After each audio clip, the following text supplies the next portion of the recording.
Bueno, buenas tardes. Ya sé que el café es importante, pero esto también. Bueno, bienvenidos a la jornada de residentes que organiza la Sociedad Valenciana de Farmacia Hospitalaria.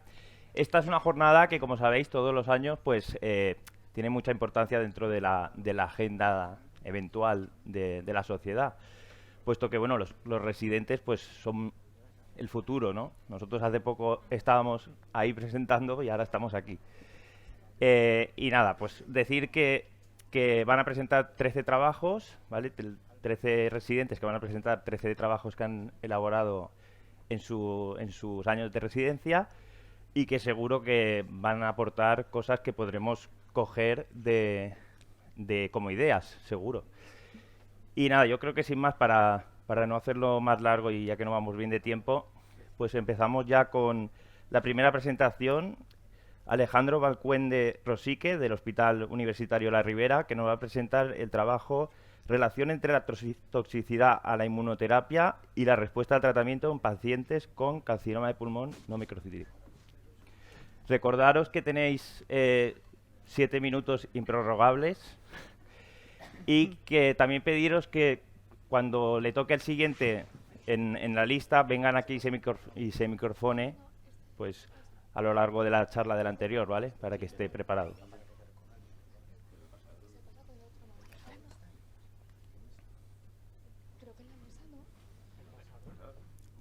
¿Qué pasa?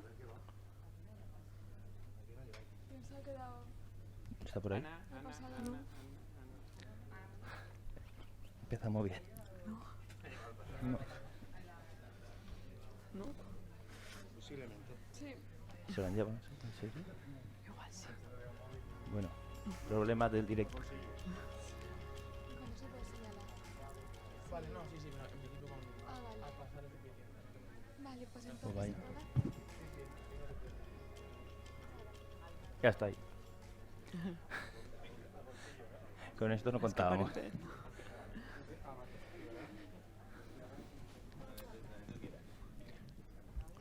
Hello. Buenas tardes a todos. Muchísimas gracias a la Sociedad Valenciana por permitir estar aquí en esta jornada a los residentes. Y yo voy a presentar lo que es mi proyecto de tesis doctoral que será defendido próximamente en la Universidad de Valencia en el Departamento de Farmacología. Lleva el título de Relación entre la toxicidad de la inmunoterapia y la respuesta al tratamiento en cáncer de pulmón no microcítico. El objetivo, un poquito el índice, el objetivo del estudio va a ser intentar relacionar a aquellos pacientes que tienen toxicidad a la inmunoterapia con una mayor supervivencia global y supervivencia libre de progresión en aquellos pacientes con cáncer de pulmón no microcítico. En cuanto al material y métodos, realizamos un estudio ambispectivo entre enero de 2019 y enero de 2023, siendo la variable principal del estudio la supervivencia global y la supervivencia libre de progresión. Un breve resumen del cáncer de pulmón, como ya todos sabréis, básicamente se clasifican cáncer de pulmón microcítico y no microcítico, y dentro del no microcítico tenemos la histología de adenocarcinoma y la histología de epidermoide, aunque bien es cierto que deberemos de tener en cuenta la presencia de mutaciones drivers y el nivel de PDL1 para poder elegir la línea de tratamiento óptima. Como ya sabréis, la inmunoterapia ha revolucionado el campo de la oncología, puesto que permite que sea el propio sistema inmunitario, mediante su potenciación, el que sea el que produzca el efecto antineoplásico. Tenemos dos vías, clásicamente, para actuar contra el cáncer de contra el cáncer de pulmón, perdón, la vía del CTLA4 con fármacos como ipilimumab y la vía PD1, PDL1 con fármacos como atezolizumab, nivolumab, pembrolizumab, que ya todos vosotros los conocéis. En cuanto a la toxicidad de la inmunoterapia, pues sabemos que es una toxicidad diferente, que deriva de una sobreestimulación del sistema inmunitario de tal forma que son nuestros propios linfocitos T los que van a atacar a nuestras propias células. De forma general va a aparecer en un primer lugar la toxicidad dermatológica en forma de RAS a partir de la semana 3-4, posteriormente una toxicidad gastrointestinal, posteriormente una toxicidad hepática en forma de elevación de transaminasas y, en último lugar, una toxicidad endocrina, sobre todo a nivel de la afectación del tiroides. Esta simplemente es una breve tabla para que podáis ver un poquito el perfil de toxicidad y como podemos observar ipilimumab, la vía del CTLA4 van a ser aquellos fármacos que presenten una mayor toxicidad. En cuanto ya centrándonos en el estudio, se incluyeron un total de 163 pacientes con una mediana de edad de 65,7 años y, como es de esperar, con importantes comorbilidades. En cuanto a la histología del tumor, la mayoría de ellos fueron adenocarcinomas y más del 80% fueron metastásicos. En cuanto al tipo de inmunoterapia, en nuestro centro pembrolizumab fue el fármaco más empleado y las líneas de tratamiento fueron clásicamente en primera y en segunda línea, aunque también se incluyeron pacientes en tercera línea o posterior. En cuanto al tipo de toxicidad, la toxicidad tiroidea fue la más frecuente, seguido de cutánea, pulmonar, hepática, reumatológica y insuficiencia adrenal. Voy a presentar ahora unos Kaplan-Meier. El primero de ellos es el de la población general de estudio.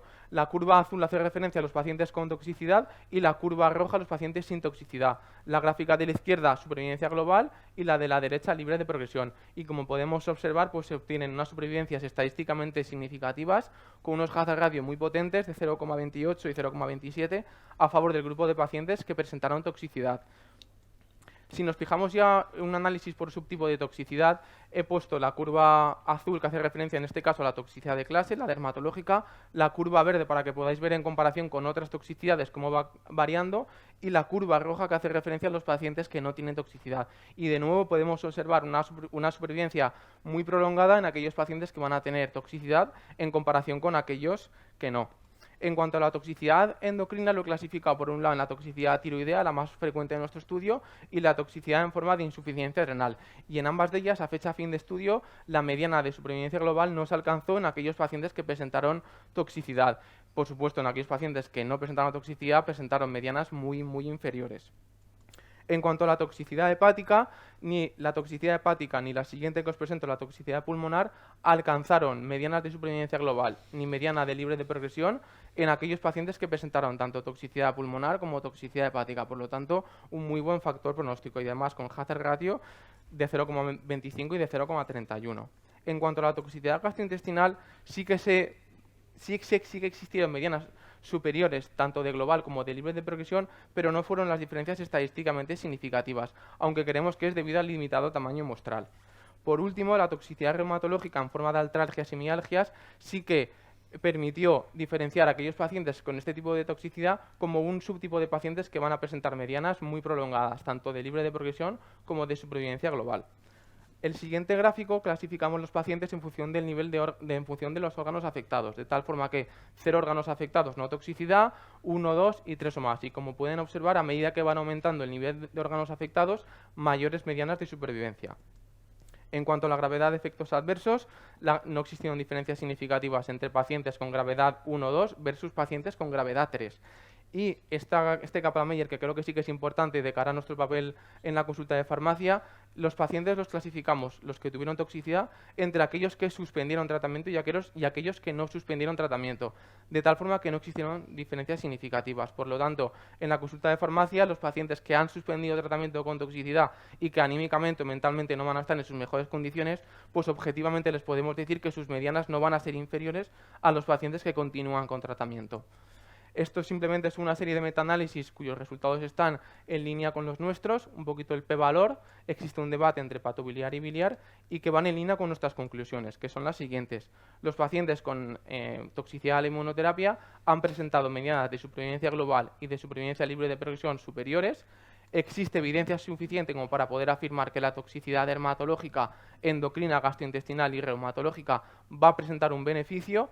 Existe un debate en cuanto a la toxicidad hepática o pulmonar, que en nuestros pacientes sí que existieron diferencias significativas, pero existen metaanálisis que no está del todo claro.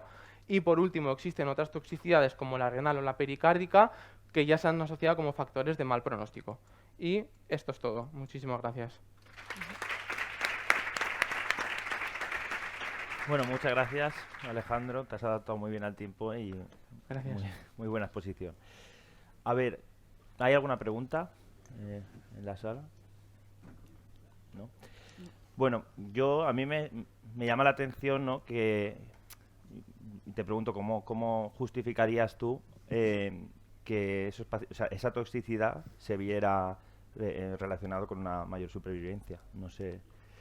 Claro, pues mira, realmente a la conclusión a la que hemos llegado junto con oncología es que realmente los pacientes que van a tener una toxicidad es porque tienen un sistema inmunitario, digamos, muy revolucionado, muy sobreexpresado, de tal forma que los linfocitos T van a atacar más a las células propias y por tanto produciendo esa dermatitis o esa hepatitis autoinmune, pero también esperamos que los linfocitos T ataquen más o sean más agresivos contra la célula neoplásica. Entonces ese es un poquito el objetivo que hemos querido demostrar en la tesis. Muy bien. Pues si no hay ninguna otra pregunta, nada, ya está. Muchas Muy bien, gracias. muchas gracias.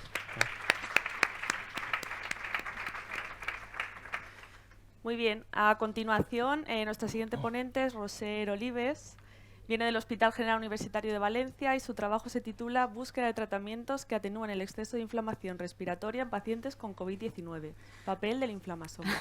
Gracias. Gracias, Alberto y María, por moderar esta mesa y a la Valenciana por tener a los residentes presentes, ¿no? Bueno, para contextualizar un poquito el tema de que os voy a hablar, nosotros lo hicimos en plena pandemia, en un momento en que había una elevada mortalidad, había mucha mortalidad y no sabíamos la causa, ¿no? Solo había estudios post-mortem en pacientes de COVID positivo que lo que se veía que había una inflamación elevada y una necrosis del tejido pulmonar. Entonces, intentamos buscar la causa de esa elevada mortalidad, a ver si correlacionaba también con la supervivencia, y nosotros nos basamos con la hipótesis de que la primera barrera de activación de defensa del sistema inmunitario es el sistema inmunitario innato, y con ello la activación y ensablamiento del famoso inflamasoma, que no me voy a detener en ello, pero es un complejo multiproteico, hay millones, el más estudiado es el NRP3, y que lo que hace es activar esa caspasa 1, que es proapoptótica, y la activación de las interleuquines 1 beta y IL-18, que son proinflamatorias, lo que nos podría explicar esa inflamación y esa necrosis en estos pacientes. ¿Qué hicimos en nuestro estudio? Bueno, caracterizar in vivo, era la primera vez que se hacía en vivo, mirar en estos pacientes COVID la activación del inflamasoma en ese trato respiratorio. Y a su vez exploramos el efecto antioxidante de la N-acetilcisteína para ver si activaba o, bueno, en qué activaba, ¿no? ¿Cómo lo hicimos? In vivo, cogimos pacientes de nuestra UCI. Con estos criterios de inclusión eran pacientes graves que tenían una traqueotomía con fines terapéuticos y estos criterios de gravedad, ¿no? Cogimos y hacíamos una biopsia traqueal y los separamos en 3 grupos. COVID negativo, la variante primaria, la B1, y la que tuvo más incidencia en la Comunidad Valenciana. Y miramos expresión génica, proteica a través de RT-PCR, inmunofluorescencia e inmunohistoquímica, para ver esa activación del inflamasoma y la maquinaria de estrés oxidativo en estos pacientes. ¿Qué hicimos in vitro? Coger células alveolares tipo 2, macrófagos, los expusimos al SARS-CoV-2 para ver qué parte del virus nos activa, nos media la inflamación y, por otra parte, preincubamos esas células y macrófagos con N-acetilcisteína, después los expusimos al SARS-CoV-2 para ver, medir esa inhibición de la activación del inflamasoma. ¿Qué resultados tuvimos in vitro? Bueno, que en los pacientes con COVID positivo había una activación de los componentes de una sobreexpresión de los componentes estos de la IL-1 beta y el IL-18, ¿vale? La inflamación era mayor y también la maquinaria de estrés oxidativo, ¿vale? Siendo, curiosamente, la cepa más agresiva, la B.1.1.7 VOC, la que mayor expresión de esos componentes tenía. A nivel de expresión proteica, miramos que ese ensamblamiento del inflamasoma producía unas estructuras puntuantes que veíamos que en pacientes COVID positivo tenían mayor densidad de esas estructuras, ¿no? Que también se correlacionaba otra vez con la cepa más agresiva, más expresión de esas estructuras, se correlacionaba con la mortalidad y con la mortalidad a los 28 días. A nivel de parámetros clínicos, lo que vimos es que pacientes más añosos, más gravedad del COVID y también aumento de PCR y LDH. In vitro, ¿qué hicimos? Bueno, exponer nuestras células y macrófagos para ver qué parte del virus nos activaba la inflamación, perdón. ¿Qué vimos? Que tanto administrando la proteína S del SARS-CoV-2 más la E más la M o administrando mosaico, que es la proteína recombinante de las partes inmunogénicas de estas 3 proteínas, nos activaban aumentaban toda la expresión de todas estas proteínas interleuquinas de inflamación y también el estrés oxidativo. Entonces, evidencia previa que nos decía que el SARS-CoV-2 nos actuaba a través del TLR2, el receptor TLR2. ¿Qué hicimos? Silenciar génicamente este TLR2 y lo que correlacionaba que había una disminución de la expresión de estas interleuquinas proinflamatorias. Entonces, cuando expusimos nosotros nuestras células y macrófagos a N-acetilcisteína, lo que vimos es que periodos largos de incubación producían una inhibición de esta inflamación, ¿no? Aquí os he dejado la correlación de las concentraciones que nosotros usábamos in vitro con las que correlacionarían a dosis orales, ¿vale? Son dosis bastante elevadas de las habituales que podríamos usar la N-acetilcisteína, ¿no? Entonces, aquí lo que nos ha quedado a ver es qué parte del esquema nos está inhibiendo el NAC, ¿no? Y lo que nos hace es inhibir la formación activa de esa caspasa 1 y la formación activa de la IL-1 beta. ¿vale? También veíamos que en esos pacientes había una aparecía menos estructuras puntuantes que de la formación del inflamasoma. Y también se correlacionaba con menor secreción de la IL-1 beta. Resumen rápido. Tenemos el SARS-CoV-2 que nos activa el inflamasoma, aumenta la inflamación, productos mediadores de la inflamación, que lo que nos hacen es aumentar la expresión de NOx-A4, que a su vez nos aumenta los radicales libres de oxígeno. Y eso también nos activa el inflamasoma y aumenta la inflamación. Por lo que con NAC lo que hacemos es inhibir toda la expresión de NOx-4, los radicales libres de oxígeno, y a su vez lo que vimos era que nos disminuía la expresión del inflamasoma del NRP3. Como conclusiones ya finales, ¿no?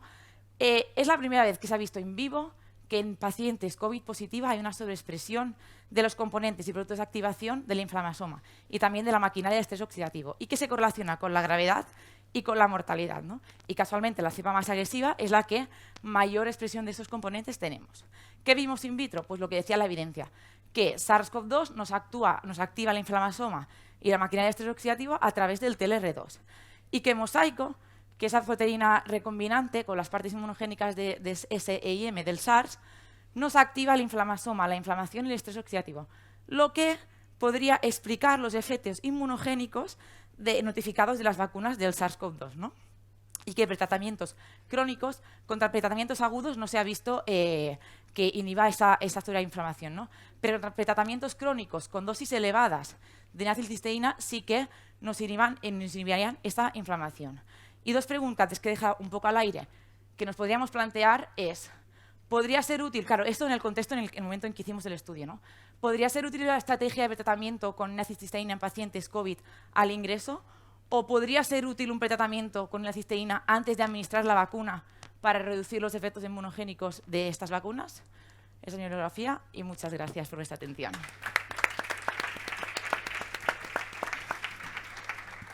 Muchas gracias, Roser. Gracias. Buena presentación.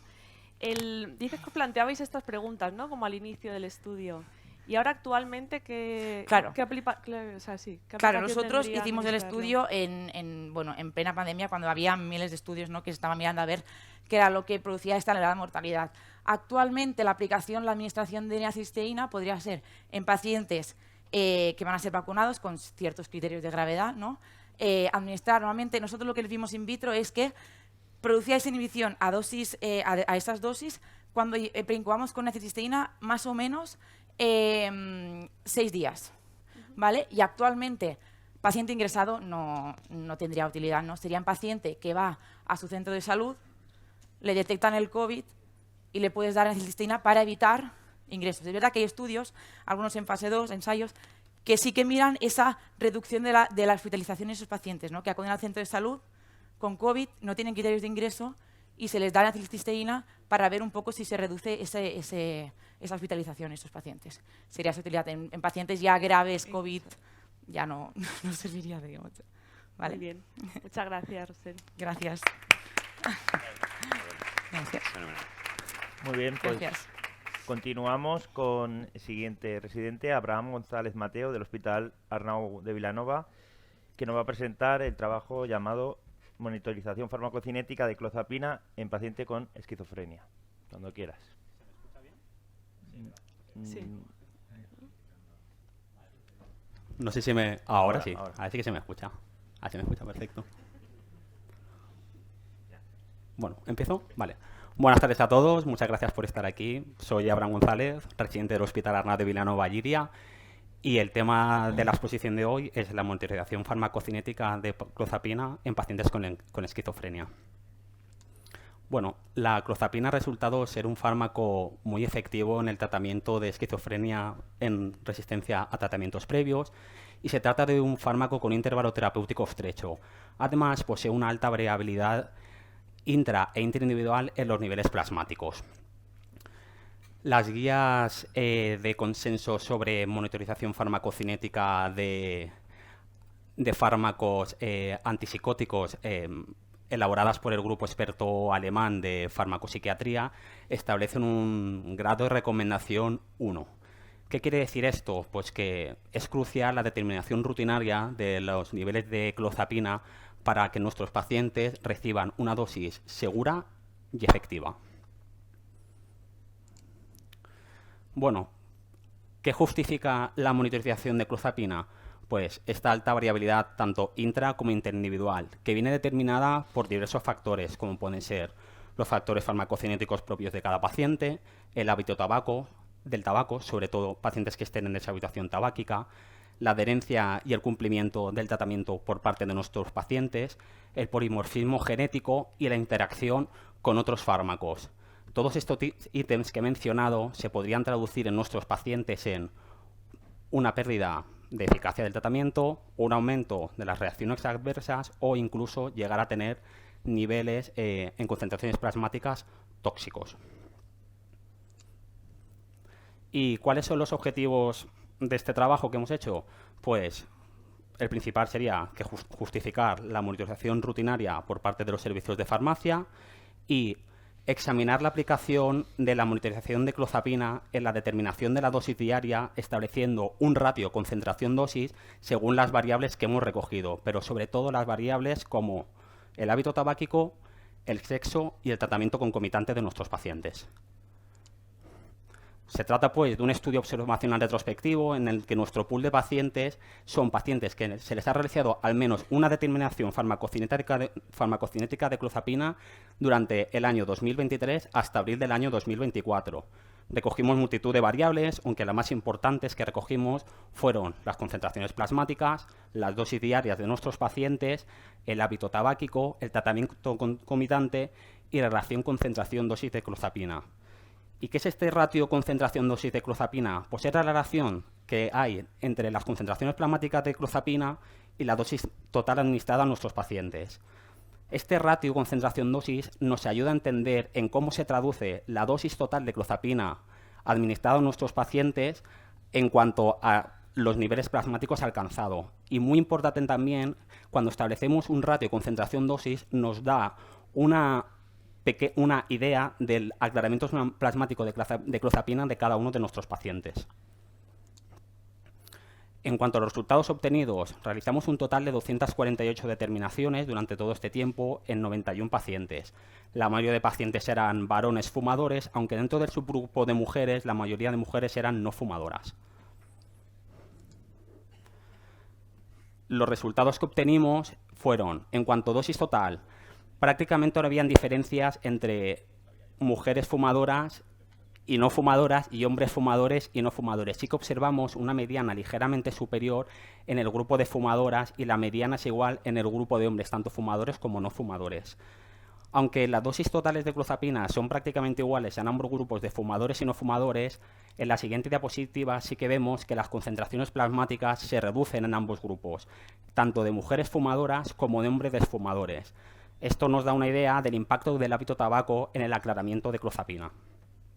En el caso del grupo de hombres sí que alcanzamos una diferencia estadísticamente significativa.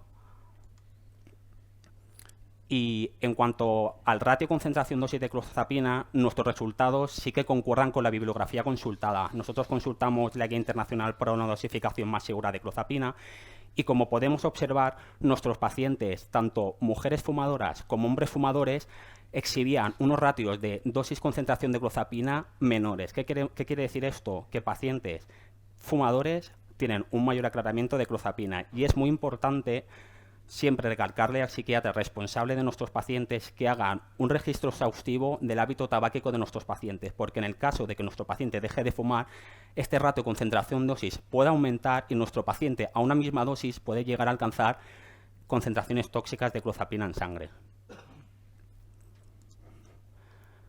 En cuanto al tratamiento concomitante de nuestros pacientes, pues una tercera parte está en tratamiento con inhibidores del metabolismo, especialmente ácido valproico, y una cuarta parte con inductores del metabolismo, sobre todo omeprazol.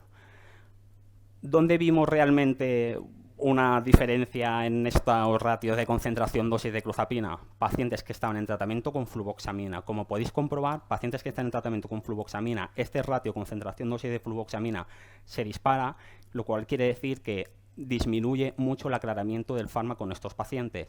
En el caso de nuestro paciente varón, llegamos a tener una determinación de alerta de laboratorio por encima de 1000 nanogramos mililitro. Y bueno, de 91 pacientes, por lo menos al 55% se le realizó una segunda determinación. ¿Qué conseguimos realizando varias determinaciones a lo largo del tiempo? Pues aumentamos el porcentaje de pacientes que estaban en intervalo terapéutico, disminuimos la concentración, disminuimos el porcentaje de pacientes en concentraciones por encima del intervalo y el 85% del tiempo estos pacientes permanecían estables o controlados. Y como conclusiones de este trabajo, ¿qué sacamos? Pues la clozapina es un fármaco con una elevada variabilidad, tanto intra como interindividual, en los que el principal factor de esta variabilidad, por lo que nosotros hemos visto, es el hábito tabáquico en nuestros pacientes, y la monitorización sería una herramienta útil para monitorizar el tratamiento de nuestros pacientes, aportando por parte de los servicios de farmacia un aumento tanto en la seguridad como en la eficacia del mismo. Muchas gracias. Muy bien. Uy, espera, yo ya me iba, perdona. Ya con los nervios. Muchas gracias, Abraham. ¿Alguna pregunta para Abraham? ¿No? Bueno, yo tengo una. A ver, has puesto en las variables recogidas, sí, peso, talla. No sé si habéis llegado a estudiar o intentar relacionar si hay relación entre índice de masa corporal y las concentraciones.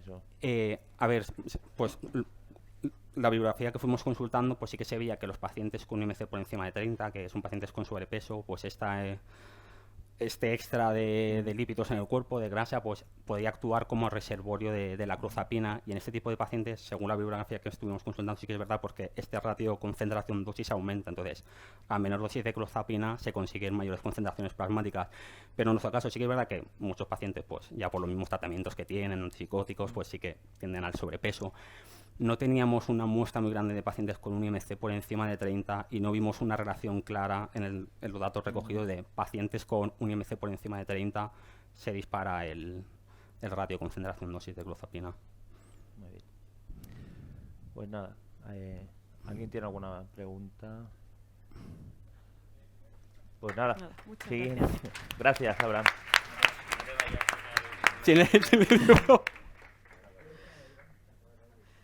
Muy bien, el siguiente ponente es Álvaro Jiménez del Hospital Clínico Universitario de Valencia y nos va a presentar su trabajo titulado Evaluación económica de los costes asociados al tratamiento de pacientes con linfoma B difuso de células grandes con axicaptagen ciloleucel. Dios carta. Vale, bueno, buenas tardes. Para empezar, muchas gracias a la Sociedad Valenciana por esta oportunidad. Y bueno, vamos a lo interesante. Por un lado, el índice. Bueno, para empezar, saber que el linfoma B difuso de células grandes es un tipo de neoplasia linfoide no Hodgkin cuyas células B presentan en su superficie marcadores CD19, que son los que nos interesan, y CD20. Es el tipo de neoplasia del linfoma no Hodgkin más frecuente en los países occidentales, con una incidencia creciente con la edad, que se sitúa en los 3 por cada 100.000 habitantes en la Unión Europea. Es multifactorial, no tiene una causa bien definida. Saber que Axicel es un tratamiento basado en linfocitos T autólogos que son modificados ex vivo mediante un vector viral, lo que les otorga la capacidad de sintetizar anticuerpos anti-CD19 para poder unirse a los linfocitos B, tanto tumorales como sanos.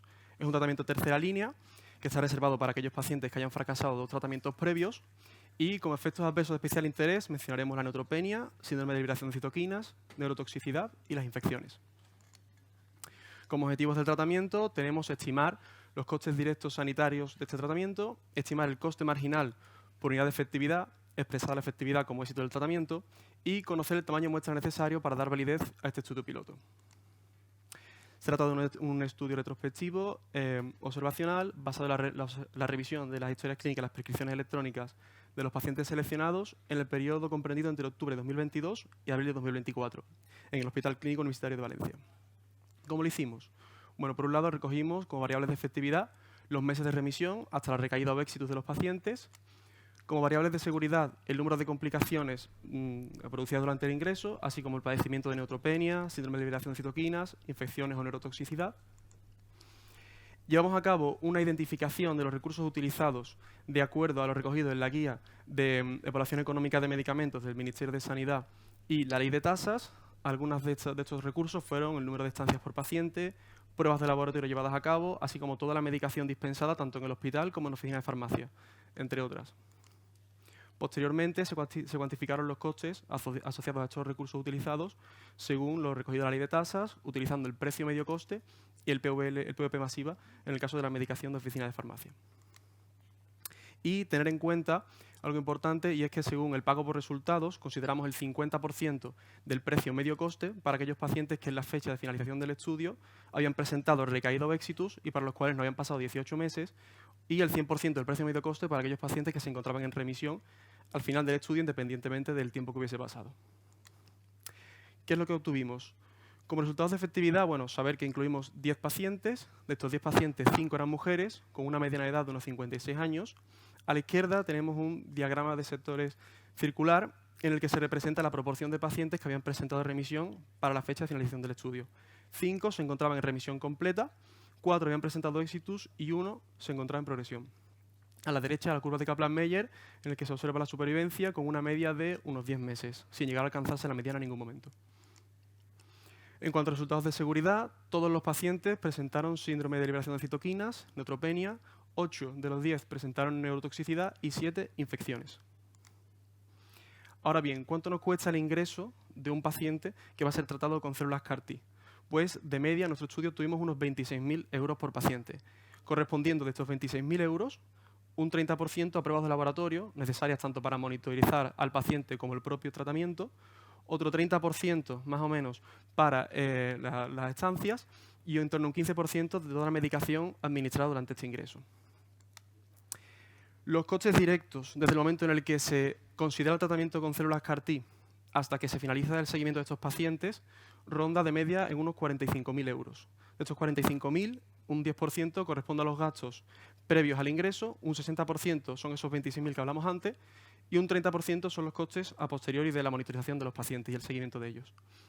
Ahora, si consideramos estos costes directos con el coste de Axicel, de media por paciente, nos saldría unos 238.000 euros de media por cada uno de los pacientes tratados. Sin embargo, no todos los pacientes son tratados con éxito. En nuestro estudio tuvimos un 50% de probabilidad de éxito, por lo que el ratio coste-efectividad marginal, es decir, lo que nos costaría cada paciente correctamente tratado, serían unos 476.000 euros. Sin embargo, no conocemos la incertidumbre asociada a este resultado, ya que nada más que tenemos una medida de este ratio. Es por eso que hemos utilizado una técnica no paramétrica de remuestra aleatorio, conocida como bootstrapping, para generar esta nube de puntos en la que se representa en el eje de abscisas la probabilidad de éxito y en el eje de ordenadas el sumatorio de todos los costes de cada uno de los pacientes. La pendiente que se dibuja con cada uno de esos puntos sería nuestro ratio coste-efectividad marginal. De esta manera se puede deducir cuál sería nuestro intervalo de confianza, resultando en un intervalo de confianza del 25%, en el límite inferior de unos 350.000 euros y en el límite superior en torno al 1.000.000 de euros. Por último, para conocer el tamaño muestral necesario, utilizamos las técnicas de cálculo estadístico de la guía Fisterra para conocer el tamaño muestral necesario para obtener un 50% de probabilidad. Fueron necesarios unos 55 pacientes para poder dar validez a este estudio, ¿no? Entonces, como conclusiones, saber que los costes directos del tratamiento representan el 19% de los costes totales. El ratio coste-efectividad marginal de nuestro estudio es de 476.168 euros y serían necesarios 55 pacientes para dar validez a este estudio piloto. Muchas gracias. Muchas gracias, Álvaro. ¿Alguien quiere preguntarle algo a Álvaro sobre el trabajo? Pues yo sí que tengo una pregunta. Nada, comentas que habéis incluido 10 pacientes, ¿no? Y hablabas de pacientes seleccionados. Entonces me gustaría saber un poquito qué criterios de inclusión habéis seguido. Escogimos realmente los 10 últimos pacientes que fueron tratados en nuestro hospital, debido principalmente a que la muestra es muy pequeña, o sea, no hay demasiados pacientes todavía tratados con este tipo de tratamiento, y los primeros pacientes que fueron tratados seguramente fueron tratados en última instancia, o sea, no quedaban muchas más líneas de tratamiento disponibles y se agotaron las vías. Entonces, pensamos que no son los pacientes que se ajustarán quizás a la realidad que vemos de aquí a unos años, que sean pacientes que estén en mejor estado y que quizás puedan presentar mejores resultados a medio y largo plazo. Muy bien. Pues muchas gracias. Vale, continuamos con Irene Ricoy Sanz del Hospital Universitario Dr. Peset, que nos va a presentar el trabajo Influencia del hematocrito en la individualización terapéutica de tacrolimus en pacientes trasplantados renales. Cuando quieras. Perdón. Bueno, buenas tardes. Lo primero, agradecer a la organización por permitir este espacio para los residentes. Y nada, este va a ser el índice que voy a seguir, que incluye introducción, objetivo y metodología, resultados y conclusiones. Como todos sabemos, el tacrolimus se une en un elevado porcentaje de eritrocitos en la circulación sistémica, dejando una concentración en sangre libre inferior al 1%. En este contexto, la relación que existe entre la concentración en sangre total y la concentración en sangre libre difiere con los cambios en el hematocrito. Debido a que es la concentración en sangre libre la que está lista para su distribución celular, en la literatura nos encontramos que tanto esta concentración como la concentración plasmática son las que realmente reflejan la parte farmacológicamente activa. Sin embargo, la determinación de tanto la concentración en plasma como concentración en sangre libre es bioanalíticamente difícil, costosa y lenta. Y por eso hay algunos autores que proponen la corrección de la concentración en sangre total por hematocrito como un adecuado sustituto a ellas. De estos dos trabajos, de Storset y Jusko, se generaron estas dos ecuaciones de otros dos autores. La primera sería un grupo tailandés y la segunda un grupo holandés, y son las que hemos utilizado en nuestro proyecto para evaluar el impacto de la corrección por hematocrito en la individualización de la pauta posológica en los pacientes con trasplante renal y en tratamiento con tacrolimus. Para ello llevamos a cabo un estudio descriptivo, observacional y retrospectivo que incluía a los pacientes trasplantados renales entre enero y junio de 2022 y que habían recibido por lo menos 6 meses de tratamiento con tacrolimus. Las variables recogidas fueron la edad, el sexo y además la concentración en sangre total objetivo, el hematocrito, la creatinina sérica y la concentración en sangre total de cada determinación sin corregir y corregida por las dos ecuaciones que hemos visto antes. Además, se recogió la nefrotoxicidad considerándose como un cambio en la creatinina de más del 0,3 miligramos decilitro entre dos determinaciones y la neurotoxicidad, ambas dos evaluadas en cada determinación. Como resultados se incluyeron finalmente 42 pacientes, el 56% eran hombres y tenían una media de edad de 56 años. Un paciente fue excluido porque al final en el periodo de estudio requirió transplantectomía y el 100% de los pacientes iniciaron tratamiento con el protocolo de inmunosupresión que incluía tacrolimus y micofenolato. Lo primero que nos preguntamos fue si en nuestros pacientes, aquellos que tenían un hematocrito bajo, tenían mayor toxicidad. Y efectivamente, los pacientes del grupo que tenía toxicidad tenían un hematocrito más bajo que los que no presentaban toxicidad, siendo la diferencia estadísticamente significativa. En esta situación nos preguntamos a partir de qué punto o a partir de qué hematocrito era cuando se desarrollaba la toxicidad y realizamos una curva ROC y vimos que el punto de mayor sensibilidad y especificidad para detectar esta toxicidad era un hematocrito de 36,5. En esta situación, para contestar a nuestra hipótesis inicial de si la corrección influye en la individualización de la pauta, analizamos 856 determinaciones y casi el 50% se tuvo que corregir por hematocrito por presentar en asociación un hematocrito por debajo de 35, que sería nuestro punto de corte redondeado. Esto hizo que la concentración media en sangre total aumentara un 20% cuando corregíamos por la ecuación de Limrich-Amrem, que sería la ecuación del grupo tailandés, y aumentaba un 8,1% en el caso de la fórmula de Schivens. Si pasamos a las determinaciones, el 24% del total de todas ellas, al corregirlas, cambió la evaluación de esa determinación, cambiaría nuestra individualización. Y este cambio, en la gran mayoría de casos, en el 70%, se debe a un paso de las concentraciones dentro del intervalo terapéutico a supraterapéuticas cuando corregimos. En la línea, no se ve muy bien, pero en la línea negra podemos ver que la gran mayoría de correcciones se realizan en los 2 primeros meses post-trasplante y pasando a hablar de pacientes, esto es lo que veríamos en las imágenes. Con la primera fórmula, un 43% de los pacientes tendría una evaluación diferente de la exposición y con la fórmula de Schivens este porcentaje sería menor.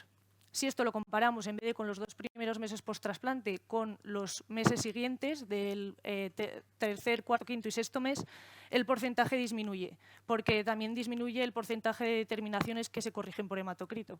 Pero hay diferencias entre las dos fórmulas y con el 20% con la primera fórmula tendría una evaluación diferente y, sin embargo, con la de Schivens ningún paciente a partir del segundo mes tendría una evaluación diferente. En esta situación nos preguntamos qué impacto tenía la corrección en la toxicidad y vimos que de todas las determinaciones un 22,5% estaban asociadas a toxicidad y de estas un 21,8 o un 13,5 en función de cuál de las dos ecuaciones utilizáramos se producía en determinaciones en las que nuestra individualización cambiaría tras corregir por hematocrito. Esto correspondería a 16 pacientes en caso de la fórmula de Schivens y a 21 pacientes en el caso de la fórmula de Limrich-Chamren, que serían entre el 38 y el 50% de nuestros pacientes incluidos.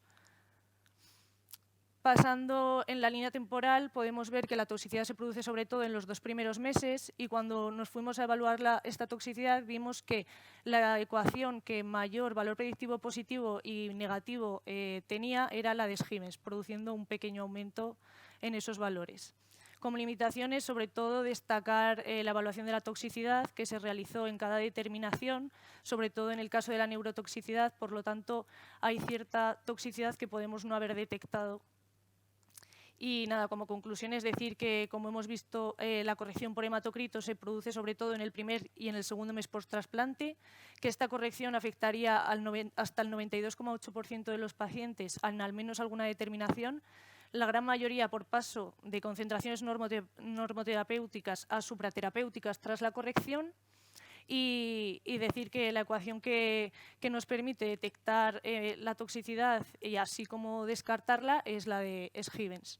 Por último, la corrección por hematocrito podría ser un paso hacia la mejora de la individualización y la disminución de la toxicidad y, como hemos visto durante todo el tiempo, el hematocrito tiene un impacto importante en la individualización de la pauta.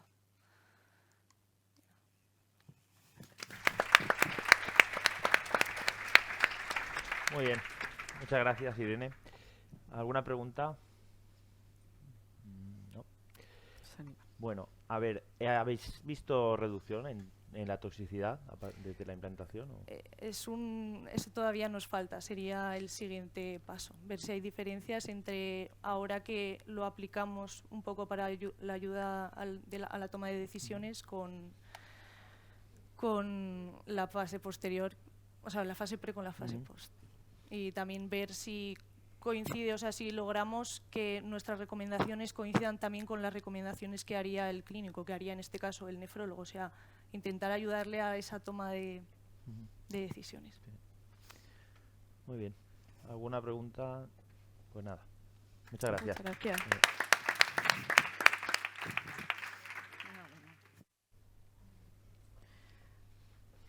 Nuestra siguiente ponente es Pilar Martínez, del Hospital Universitario Dr. Peset, y nos va a presentar su trabajo que se titula Evaluación del riesgo de infecciones en pacientes con artropatías inmunomediadas tratados con FAMES biológicos o sintéticos dirigidos.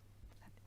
Bueno, en primer lugar, unirme a los agradecimientos de mis compañeros por darnos la oportunidad de tener también un lugar donde comentar nuestros proyectos. Este es el índice que voy a seguir y, bueno, para comenzar quería indicar que las enfermedades inmunomediadas tienen una alta prevalencia en nuestro país, afectan hasta un 6,5% de los españoles y de entre ellas las artropatías inflamatorias en las que nos vamos a centrar también tienen una prevalencia de un 2,5%. Además, como todos habréis visto en todos vuestros hospitales, el número de pacientes tanto con fármacos biológicos como con IAC ha ido aumentando mucho en los últimos años. Estos fármacos se caracterizan por un efecto adverso muy frecuente que todos conocéis, que son las infecciones. Y bueno, este es el informe del último año, del 2023, de la Sociedad Española de Reumatología, donde podéis ver que bueno, el porcentaje entre todos los efectos adversos, el más frecuente, con mucha diferencia, son las infecciones y de la misma manera ocurre con los efectos adversos graves o mortales. Esto es debido pues, a que todos estos fármacos actúan a diferentes niveles del sistema inmune, bloqueando la respuesta inmune y, por tanto, produciendo más infecciones. En base a esto, pues, nos preguntamos si era posible estimar el riesgo de infección en todos estos pacientes y se ha visto ya en diversas escalas publicadas en la literatura que sí que existen factores predictores del riesgo. Tenemos dos escalas, la escala Rabbit, que es la más conocida, y la escala de Curtis, que ya tienen más de 10 años y que se basan fundamentalmente en los anti-TNFs. Una escala un poco más reciente es la escala D'Ambio, pero que solamente estudia fármacos biológicos y en pacientes naïf. Por tanto, no tenemos ninguna escala con todos los tratamientos disponibles.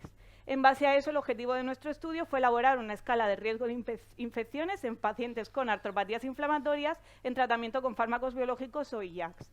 Para ello diseñamos un estudio multidisciplinar en colaboración con reumatología, retrospectivo observacional analítico, en el que se incluyeron pacientes entre 2020 y 2024 y que pasó el CEIM de nuestro hospital. Los criterios de inclusión eran pacientes con patologías reumatológicas inflamatorias, tenían que estar en tratamiento con fármacos biológicos o con IAC prescritos según la práctica clínica habitual y podían ser tanto inicios como cambios de tratamiento. Excluimos a aquellos pacientes que tenían tratamiento fuera de ficha técnica o bien que la duración del tratamiento por mala tolerancia había sido menor a 30 días. Y se establecieron 3 variables resultado: las infecciones graves, definidas como hospitalización, medicación intravenosa o muerte del paciente, infección de cualquier tipo descrito en la historia clínica o infecciones oportunistas. Recogimos variables descriptivas de 3 tipos, las relacionadas con el tratamiento, tanto con glucocorticoides como con FAMES sintéticos convencionales, biológicos e IACs, demográficas y luego relacionadas con la patología, entre las que incluimos tanto el diagnóstico como la actividad de la enfermedad y las comorbilidades del paciente. Posteriormente realizamos el análisis estadístico, que en un primer lugar calculamos el tamaño muestral. Decidimos hacer un estudio preliminar en el que incluimos a 150 pacientes, que supone una potencia de un 65%, aunque el objetivo final será llegar a una potencia del 80% con 399 pacientes. Se hizo un análisis univariante, un análisis multivariante y, por último, una validación interna del modelo. Como he dicho, se incluyeron a 150 pacientes, de los que finalmente nos quedamos con 140, el 65% fueron mujeres, con una edad media de 55 años y un tiempo desde el diagnóstico de 10 años. Entre las comorbilidades destacan la enfermedad pulmonar, un alto porcentaje habían estado expuestos a tabaco en algún momento, y en cuanto al diagnóstico, el más frecuente fue la artritis reumatoide. En cuanto a la línea de tratamiento, el 63% de los pacientes iban en una segunda o sucesivas líneas. Detectamos 122 infecciones en un 32% de los pacientes, siendo las más frecuentes las infecciones respiratorias, y 7 pacientes tuvieron una infección grave, 15 pacientes infecciones oportunistas. En el análisis univariante encontramos 4 variables que se relacionaban significativamente con el riesgo de infección, que fueron el sexo femenino, el tiempo desde el diagnóstico superior a 8 años, líneas de tratamiento segundas o sucesivas y los fármacos IACs. Y posteriormente realizamos un análisis multivariante obteniendo las 10 regresiones con una mejor banda de ajuste, y nos quedamos con la que tenéis ahí señalada en la diapositiva, por contar con variables de la enfermedad, variables demográficas y variables de tratamiento, y luego aparte porque tenía buenos índices estadísticos, entre los que destaca que era la que tenía el mejor área bajo la curva.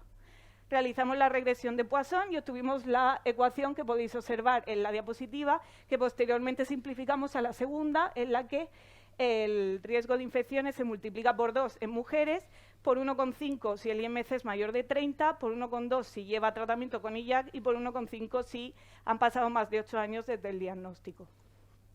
Posteriormente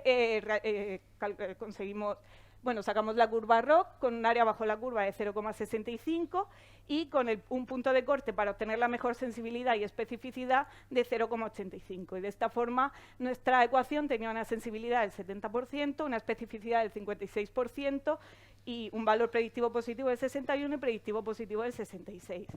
Aquí tenéis el modelo validado de cómo se distribuyen nuestros pacientes, así como el punto de corte que establece los de mayor y menor riesgo, y diversos ejemplos en los que podéis observar cómo el aumento de los factores de riesgo aumenta el riesgo de infecciones, siendo una herramienta que nos puede ayudar a la decisión clínica y a posicionar los fármacos ante igualdad y efectividad. Como todos los estudios tienen sus limitaciones, destacar que tuvimos un bajo porcentaje de infecciones graves, que no llegamos a la potencia estadística adecuada y necesitamos un número de pacientes mayor, que solo hemos realizado una validación interna, nos falta hacer una validación externa con otros pacientes, y que hay parámetros que en otros estudios salieron significativos que en el nuestro no salen. En cuanto a las conclusiones, existe una alta prevalencia de infecciones en pacientes en tratamientos con fármacos biológicos e IACs, que hacen necesario el estudio de los factores pronósticos. Identificamos 4 factores de riesgo en el análisis multivariante: el sexo femenino, la obesidad, el tiempo mayor a 8 años desde el diagnóstico y los fármacos IACs. Se trata de un estudio preliminar, necesitamos un mayor número de pacientes para obtener una mejor potencia estadística, como ya he dicho, y como conclusión final, la obtención de una escala de riesgo nos permite pronosticar el número de infecciones e incorporar la seguridad a la toma de decisiones clínicas. Y esto es todo, muchas gracias y espero que os haya gustado. Muchas gracias, Pilar. ¿Alguna pregunta para Pilar? ¿Hay alguien en la sala?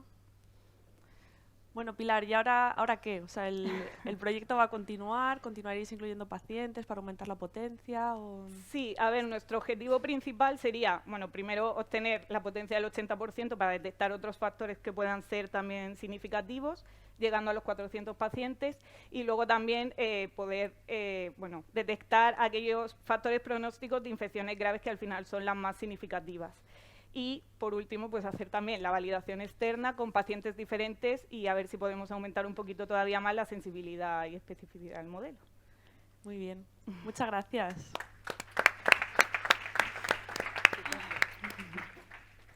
Bueno, continuamos con Patricia Polo Montanero del Hospital Universitario Politécnico La Fe, que nos va a presentar el trabajo avanzando desde la farmacia hospitalaria en los retos del abordaje terapéutico de la cistinosis.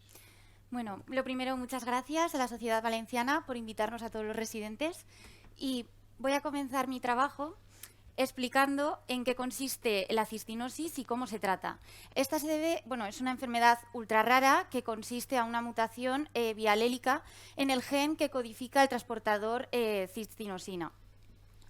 El déficit de este transportador lo que nos va a causar es un acúmulo de cristales de cistina intralisosomal y esto nos va a causar una afectación mayoritariamente renal y ocular. Si comparamos con un lisosoma normal, en un paciente cistinótico, lo que habrá es un cúmulo de cristales de cistina en el lisosoma por la eficiencia de este transportador. Además, como la cistina se trata de un precursor del glutatión, lo que perderemos es este poder antioxidante. Y además habrá una mayor apoptosis debido a que hay un aumento de los factores de transcripción. Lo primero que veremos es una afectación renal debido al cúmulo de cristales de cistina en las células tubulares, que derivarán en un síndrome de Fanconi debido a la no reabsorción de moléculas como glucosa, fosfatos, potasio, y esto derivará en una enfermedad renal crónica que casi todos los pacientes terminarán con un trasplante renal. Por otro lado, tendremos una afectación extrarrenal, destacando la afectación ocular por el acúmulo de los cristales de cistina en la córnea. El tratamiento de esta enfermedad, por un lado, será sintomático, que consistirá en preservar el balance electrolítico y neutralizar la acidosis, y por otro lado, y más importante, el tratamiento específico con cisteamina, tanto oral como tópica. Este tratamiento se debe de instaurar en el momento del diagnóstico de esta enfermedad, ya que la cisteamina lo que hará es romper estos cristales de cistina, degradándolos en cisteína, y la podemos tomar o bien oral, que sería el cistagón de liberación inmediata cada 6 horas, o el Procisbi, que es de liberación prolongada, se da cada 12 horas. Lo que pasa es que este tiene resolución expresa de no financiación. También tendríamos las formas tópicas, los colidios, que estaría una fórmula magistral de cisteamina y el Cistadrops, pero que también tiene resolución expresa de no financiación. Bien, ¿cuál es nuestro objetivo? Nuestro objetivo es optimizar los resultados en salud y mejorar la calidad de vida de nuestros pacientes cistinóticos. ¿Qué retos nos encontramos? Pues la dificultad de adquisición de los fármacos, ya que hemos visto que muchos tienen resolución expresa de no financiación, la elaboración de las fórmulas magistrales, que son bastante complejas, y la baja adherencia a los tratamientos, porque son tratamientos muy complejos y tienen reacciones adversas muy limitantes. ¿Cómo vamos a conseguir esto? Pues integramos al farmacéutico hospitalario en un equipo interdisciplinar de 2 nefrólogas de adulto, una nefróloga pediátrica, una oftalmóloga y la farmacéutica especializada en enfermedades raras. Esta farmacéutica facilita el acceso a los fármacos con esta resolución expresa no financiación, facilita lo que es la elaboración de las fórmulas magistrales complejas y fomenta la correcta administración del tratamiento y la adherencia al mismo. De los 6 pacientes cistinóticos que tenemos en el Hospital La Fe, vamos a ver los resultados de este proyecto centrándonos en uno de ellos. Una vez que se creó este equipo interdisciplinar del que os he hablado en julio de 2023, lo que hicimos en la primera reunión fue valorar el caso de este paciente, que se trata de un varón de 34 años que fue diagnosticado de cistinosis de lactante y al que ya se le había trasplantado el riñón en el año 96 y también habría sufrido el año pasado, en el 23, un trasplante de córnea de ambos ojos. En el momento de la reunión, este paciente se encontraba en tratamiento con cistagón y con un colirio de cisteamina, pero tenía un mal control de la enfermedad. Como veis, la cistina intraleucocitaria, los niveles objetivos son la línea que os he marcado de naranja de 1,9 y estaban bastante más elevados. Además tenía un mal control, aparte de este mal control de la enfermedad, bastantes efectos adversos, una mala tolerancia digestiva y además olor corporal, porque es una de las reacciones adversas y es bastante limitante. Por lo que en esta reunión se planteó un cambio de tratamiento para intentar mejorar la evolución de la enfermedad de este paciente y además controlarle esos efectos adversos. Lo primero que hicimos fue gestionar la adquisición de este fármaco con resolución expresa no financiación, del Procisbi. Para ello, tras recibir la prescripción médica del fármaco, buscamos evidencia de eficacia y de seguridad y todo ello se llevó al subcomité de enfermedades raras de nuestro hospital, el cual permitió el tratamiento de nuestro paciente con Procisbi. Esta decisión se ratificó en la comisión de farmacia de nuestro hospital y todo ello se llevó, toda esta documentación se llevó a Consellería, que finalmente nos autorizó el tratamiento del paciente con Procisbi. Por otro lado, en cuanto a la elaboración de fórmulas magistrales, ya he dicho que nuestro paciente estaba en tratamiento con la fórmula magistral, con el colirio. Esta fórmula magistral que lleva el paciente tiene una estabilidad de 30 días en nevera y 7 días una vez también en nevera, pero una vez que se ha abierto.